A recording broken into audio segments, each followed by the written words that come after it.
নমস্কার বন্ধুরা, আশা করছি তোমরা সবাই ভালো আছো। আজকে আমি তোমাদের সাথে ক্রস স্টিচের একটি ফ্লাওয়ার ডিজাইন শেয়ার করব। আর তোমরা যদি আমার চ্যানেলটিতে নতুন হয়ে থাকো তাহলে অবশ্যই আমার চ্যানেলটিকে সাবস্ক্রাইব করো আর পাশে থাকা বেল বাটনটিকে প্রেস করো। তো চলো এবার আমরা ডিজাইনটি দেখে নেব। প্রথমে আমি কালো রঙের উল দিয়ে দেখো 3টে ফোর তুলে নিচ্ছি পাশাপাশি। এখানে কিন্তু দুটো করে ঘর নিয়ে আমি এই ক্রস স্টিচগুলো তৈরি করে নিচ্ছি। তো এই ক্রস স্টিচের লাইনটি তৈরি করার পরে আমি কৌণিক বরাবর লাইনে দেখো একটি ক্রস স্টিচ তৈরি করে নিচ্ছি। এই ক্রস স্টিচটি কমপ্লিট হয়ে গেলে আমি আবার কৌণিক বরাবর লাইনে যাব সাইডের দিকে। সেখানে আমি লম্ব বরাবর 3টে ক্রস স্টিচের একটি লাইন তৈরি করে নেব। দেখো একটি ক্রস স্টিচ তৈরি হয়ে গেছে। এবার 2 নম্বরটি আমি তৈরি করলাম। এবারে আমি 3 নম্বর ক্রস স্টিচটি কমপ্লিট করে নেব। 3 নম্বর ক্রস স্টিচটি কমপ্লিট করে নেওয়ার পরে ভেতরের দিকে আমি কৌণিক বরাবর একটি ক্রস স্টিচ তৈরি করে নিচ্ছি। দেখো একটি ক্রস স্টিচ তৈরি করে নিলাম। এবার আমি আবার কৌণিক বরাবর লাইনে যাব ভেতরের দিকে। এখানেও আমি আগের লাইনের মতো করে ফার্স্টে যেই লাইনটি তৈরি করেছি 3টে ক্রস স্টিচের ঠিক সেম 3টে ক্রস স্টিচের আরেকটি লাইন তৈরি করে নেব। আর এই লাইনটি যদি তোমরা লক্ষ্য করো তাহলে দেখবে আগের লাইনের আর এই লাইনের লেভেল কিন্তু সমান আছে। তো এটুকু তৈরি করার পরে এই পাশে দেখো কৌণিক বরাবর আমি সেলাই করে আগের মতো করে তৈরি করে নিয়েছি। তো এটুকু তৈরি করার পরে দেখো সেন্টার বরাবর যে ক্রস স্টিচটি আছে 2 নম্বর, তার পাশে আমি ওপরে একটি ক্রস স্টিচ তুললাম। তারপরে আমি কৌণিক বরাবর আরও দুটো ক্রস স্টিচ তৈরি করে নিলাম। তো এখানে দেখো দুটো করে ঘর নিয়ে তোমরা অবশ্যই ক্রস স্টিচগুলো তৈরি করবে। তো একটি লাইন তৈরি হয়ে গেল কৌণিক বরাবর।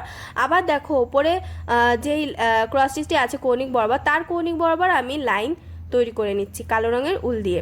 তো এভাবে করে তোমরা একটি ঘর ছেড়ে এভাবে করে কৌণিক বরাবর একটি লাইন তৈরি করে নেবে। তাহলেই কিন্তু এই সেন্টারের অংশটুকু তৈরি হয়ে যাবে। দেখো আমি ভেতরে কিন্তু সাদা রঙের উল দিয়ে কমপ্লিট করে নিয়েছি সেন্টারটুকু কমপ্লিট করে। তারপরে দেখো একটি ক্রস স্টিচের গ্যাপ দিয়ে উপরে 3টে ক্রস স্টিচের লাইনের মাঝের লাইন থেকে একটি ক্রস স্টিচ তুলে নিয়েছি। তার উপরে দেখো দুই সাইডে একটি করে ঘর এক্সট্রা নিয়ে 3টে ক্রস স্টিচের আরেকটি লাইন তৈরি করে নিলাম। এবার এই সেম লাইন আমি আরও দুটো তৈরি করব। দেখো এখানে প্রথমে একটি ফোর তুললাম, এবার 2 নম্বর, এবার 3 নম্বর। এবার এই ক্রস স্টিচগুলো আমি কমপ্লিট করে নেব। তো এখানে কিন্তু 3টে ক্রস স্টিচে 3টে লাইন তৈরি হবে। দেখো দুটো লাইন কমপ্লিট হয়ে গেল। এবার 3 নম্বর লাইনটি আমি কমপ্লিট করব। 3 নম্বর লাইনটি দেখো 3 নম্বর লাইনের ফোরগুলো তোলা হয়ে গেছে। এবার ক্রস স্টিচগুলো আমি কমপ্লিট করে নিচ্ছি। এই ক্রস স্টিচটি কমপ্লিট করার পরে দেখো এর ওপরে মাঝে সেন্টার বরাবর আমি আরেকটি ক্রস স্টিচ তৈরি করে নিচ্ছি। তো এই পাশের পাপড়ি কিন্তু তৈরি হয়ে গেল। সেম পাপড়ি আরও 4টে তৈরি করব। তো এখানে দেখো এখানেও 3 নম্বর যে ক্রস স্টিচটি আছে তার থেকে একটি ক্রস স্টিচের গ্যাপ দিয়ে একটি ক্রস স্টিচ ওপরের লেভেলে তুললাম। 2 নম্বর যে ক্রস স্টিচ আছে 3টে ক্রস স্টিচের লাইনের মাঝেরটা। তারপরে দেখো দুই সাইডে একটি করে ক্রস স্টিচ বাড়িয়ে আমি 3টে ক্রস স্টিচের একটি লাইন তৈরি করে নিলাম। তো এই সেম লাইন আমি আগের মতো করেই 3টে তৈরি করে নেব। একটি তো তৈরি হয়েই গেছে, এর উপরে আরও দুটো আমি তৈরি করে নেব। দেখো 2 নম্বর করছি। এবার এভাবে করে তোমরা সেমভাবে ক্রস স্টিচগুলো কমপ্লিট করবে আর এক সাইড দিয়ে করবে, তাহলে কিন্তু তোমাদের ক্রস স্টিচগুলো সুন্দর হবে আর একদিকে দেখতে লাগবে, খুবই সুন্দর দেখতে লাগবে। দেখো আগে যে পাপড়িটি তৈরি করেছিলাম তার সবগুলো ক্রস স্টিচের লাইন কিন্তু এক সাইডে আছে। তো সেজন্য তোমরা একটি সাইড কমপ্লিট করে অপর সাইডটি কমপ্লিট করবে। দেখো এবার আমি সেন্টার বরাবর ক্রস স্টিচটি তৈরি করে নিলাম। এবারে আমি কৌণিক বরাবর যে পাপড়িটি হবে সেটি তৈরি করব। তার জন্য দেখো কৌণিক বরাবর ঘরে চলে এসেছি। কালো রঙের উল দিয়ে যে সেলাইটুকু করেছি তার কৌণিক বরাবর আমি ক্রস স্টিচের লাইন তুলছি। তো দুটো ক্রস স্টিচ তৈরি হয়ে গেল। এবার 3 নম্বর ক্রস স্টিচটি তৈরি করলাম। এবারে আমি 4 নম্বর ক্রস স্টিচটি তৈরি করে নেব। তো 4 নম্বর ক্রস স্টিচটি তৈরি হওয়ার পরে আমি আবার নিচে চলে আসছি। দেখো যেখানে কৌণিক বরাবর লাইন তুলেছি তার পাশে যে গ্যাপটি আছে সেটি কমপ্লিট করলাম। এখানে কৌণিক বরাবর দুটো ক্রস স্টিচ আমার তোলা হয়ে গেল। এবার 3 নম্বরটি আমি তৈরি করব। 3-এর পরে 4 নম্বরটি আমি কমপ্লিট করে নেব। তো এই সাইডটি কমপ্লিট হয়ে গেল। সেমভাবে দেখো এখানে আমি আবার নিচে চলে এসেছি। নিচে এখানে প্রথমে একটি ক্রস স্টিচ তুলছি আগে যে লাইনটি তৈরি করেছি কৌণিক বরাবর তার উপরে, ফার্স্ট ক্রস স্টিচের ওপরে। তারপরে আবার কৌণিক বরাবর দেখো আমি দুটো ক্রস স্টিচ তৈরি করে নিলাম। ওপরের লেভেলটি কিন্তু আমি এক্ষেত্রে সমান রাখছি, তোমরা ওপরের লেভেলটি সমান রাখবে। দেখো আমি আবার অপর সাইডে চলে এলাম। এখানে আমি যে কৌণিক বরাবর যে ক্রস স্টিচটি সব থেকে প্রথমে তুলেছিলাম সে কৌণিক বরাবর লাইন থেকে, তার কৌণিক বরাবর পাশের লাইন থেকে আমি একইভাবে ক্রস স্টিচ তুলছি। এখানেও আমি 4টে ক্রস স্টিচের একটি লাইন তৈরি করে নেব। দেখো 2 নম্বর ক্রস স্টিচটি তৈরি করলাম। এবার 3 নম্বরের পরে 4 নম্বর।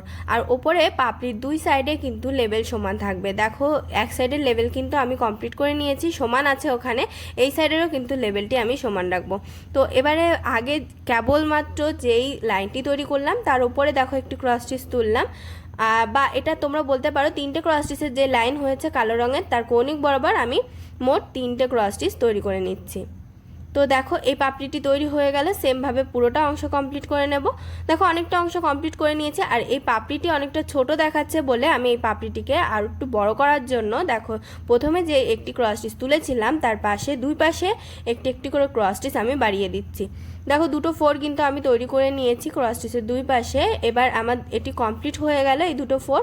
এবারে আমি এই সাইডে 3টে ক্রস স্টিচ লম্ব বরাবর তৈরি করে নেব। অর্থাৎ তোমরা যদি একবারে তৈরি করো সেক্ষেত্রে তোমরা একটি ক্রস স্টিচ 3টে ক্রস স্টিচের একটি লাইন গ্যাপ রেখে পরবর্তী লাইনে 3টে ক্রস স্টিচ তুলবে, তারপরে 5টি ক্রস স্টিচের 3টে লাইন তৈরি করবে, তারপরে 3টে ক্রস স্টিচের একটি লাইন তৈরি করবে। দেখো এই সাইডটি কমপ্লিট করার পর আমি এই সাইডে আগে কমপ্লিট করছি, এই সাইডেও কিন্তু আমি 3টে ক্রস স্টিচের লম্ব লাইন তৈরি করব। সেক্ষেত্রে কিন্তু সেই 5টি যেই আমি যেটা বললাম যে প্রথমে 3টে ক্রস স্টিচের লাইন তারপরে 5টি ক্রস স্টিচের 3টে লাইন, তো এক্ষেত্রে কিন্তু দেখো 5টি ক্রস স্টিচ হয়ে গেছে। এবার আমি মাঝে 3টে ক্রস স্টিচ কমপ্লিট করার জন্য আমি আরেকটি ক্রস স্টিচ তৈরি করলাম, আর 3টে ক্রস স্টিচের লাইন তৈরি করার পরে সেন্টার বরাবর আরেকটি ক্রস স্টিচ তৈরি করে নিলাম। দেখো এখন কিন্তু পাপড়িটি অনেকটা মোটা দেখাচ্ছে। তো পুরোটা ডিজাইন আমি দেখো সবুজ রঙের উল দিয়ে কমপ্লিট করে নিয়েছি। আর ডিজাইনটি তোমাদের কেমন লেগেছে কমেন্ট বক্সে জানাতে ভুলবে না, জানাবে কোন ধরনের ডিজাইন দেখতে চাও। আর ভিডিওটি ভালো লাগলে লাইক শেয়ার করবে এবং অবশ্যই আমার চ্যানেলটিকে সাবস্ক্রাইব করবে।